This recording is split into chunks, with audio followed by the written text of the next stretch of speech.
Hello and welcome to your assignment walkthrough for assignment number 4, Define OrgUnit Coordinates. This is Shantria Tram, and it's actually going to be Nicholas Santello who's going to be taking you through the whole process. So the process. There's a bit of a process when it comes to GIS. We have to collect the shape files, which are files that represent or carry collection of coordinates.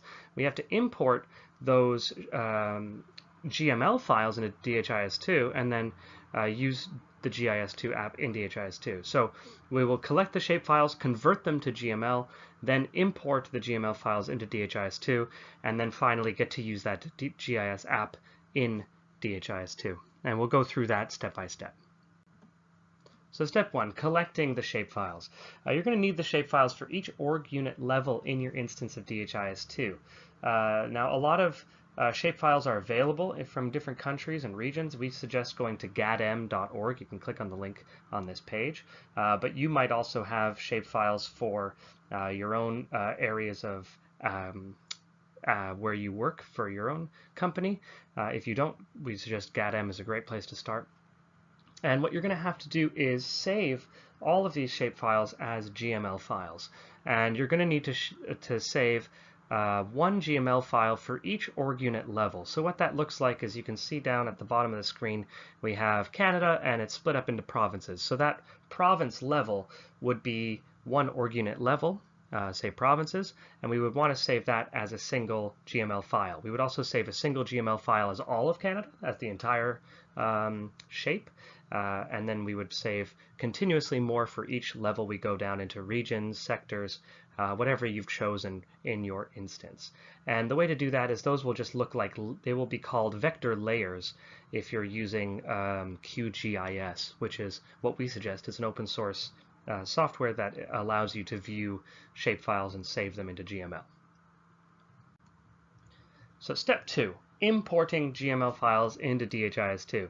Now there is a little bit of code work that you have to do here. You don't have to understand everything, but you have to open up your GML files and shift them a little bit. So we suggest that you just use Notepad. It's the built-in Microsoft editor. You can find and replace. It's not very complicated, and just you're going to have to replace everything into org:_name and then the OrgUnit name that you've chosen. As you can see here in the selected photograph or the screenshot that I have Ontario_NKS because it's my initials, because I was just wanting to make sure in the training instance that I can isolate it as separate from anyone else who's been working. And then once you do that, you'll import it into DHIS2. And the next slide, I'll just show a very brief walkthrough of how to do exactly what I'm talking about here. So we have downloaded our shapefile and exported it into a GML file, which I have here as one of our examples. And now the default way to open this would be through Notepad and Windows, but there are many open source programs that you can edit code in, and you'd be editing XML code. But for the purpose of this video, we're just going to be using Notepad. I've opened two versions of two different GML files just to show you that depending on where you got your shapefile from, you'll have different codes that you'll be looking at. You don't need to understand all of it, but just to give you a sense of what you're trying to find and what you're trying to change here to make it connect with your OrgUnits in DHIS2. So the top right, I have this is the Can provinces. This is the one that I'm going to be uploading or have already uploaded. And you can see I'm going to select this line that I've changed into the proper one that I want to use. So it's OGR:_name, and then the name that I'm using for my OrgUnit, I have _NKS, that's my initials, just because it's in my training land, and then the end tag. And you can see here in another example of GML file that I got from somewhere else, a different shapefile, you can see that these OGR tags are a little bit different. They're set up a little bit differently, but I can do it in the same way. I would just have to find and replace or manually change these to name. I can also just add a line if I want, and then just make sure that it's Ontario NKS, so that in here is the name of my OrgUnits, that I have this beginning code and the end code our name, and I can either change what's already there or I can add it. DHIS2 is only looking for this line and then the rest of it will be the coordinates. So whatever else you have in here is not really important for DHIS2's comprehension of uploading these files. Once I do that, I'm going to pop over to DHIS2.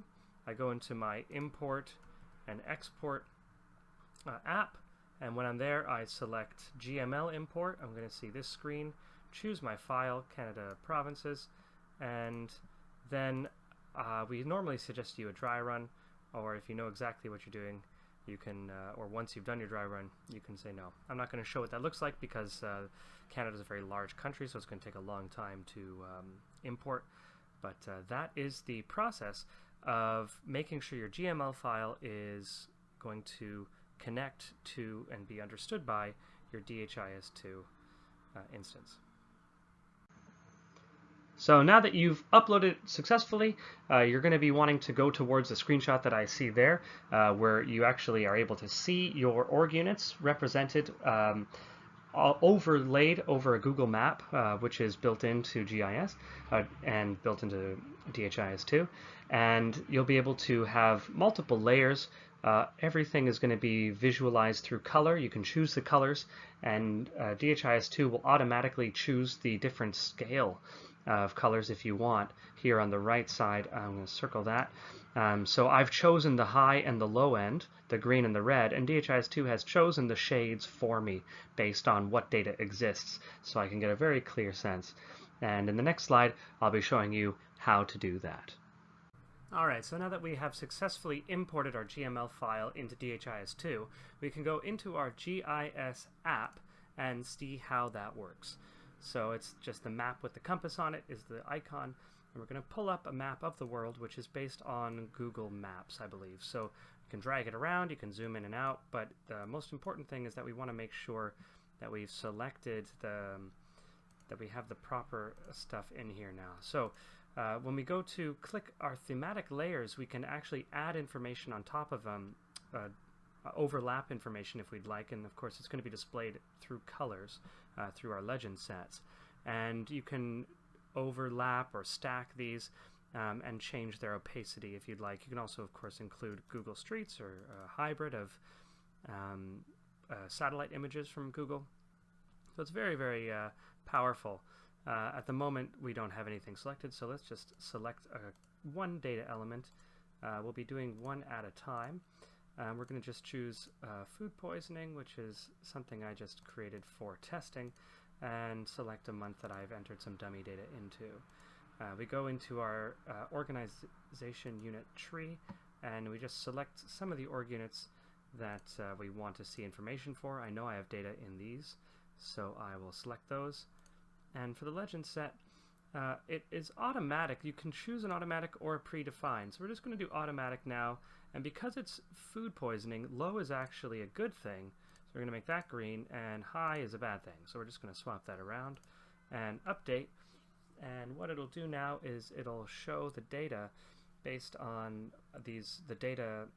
It'll show the data in a color for these organization units we've selected, and you'll see what that looks like in a second. So here we go. So we have Quebec, Ontario, Manitoba, and Saskatchewan, 4 provinces in Canada, and we've only chosen 2 colors. So the system has actually chosen what shades of colors to give us as a visual representation based on how close it is to what we want. And we can get a breakdown here. We can see we actually only have one result, one on each of these different stuff, so it's not a lot of data that we're looking at, but you can kind of get a sense of how this works. This is our legend set. These are the gradients, and we can see these gradients here. If we want to make it a little bit more opaque, say we know what these provinces are, we don't need to see it, we can make it kind of 100% opaque, or we can pop it down to 50, and then we can actually see what's going on. And this is good if we want to have multiple levels layered on top of them.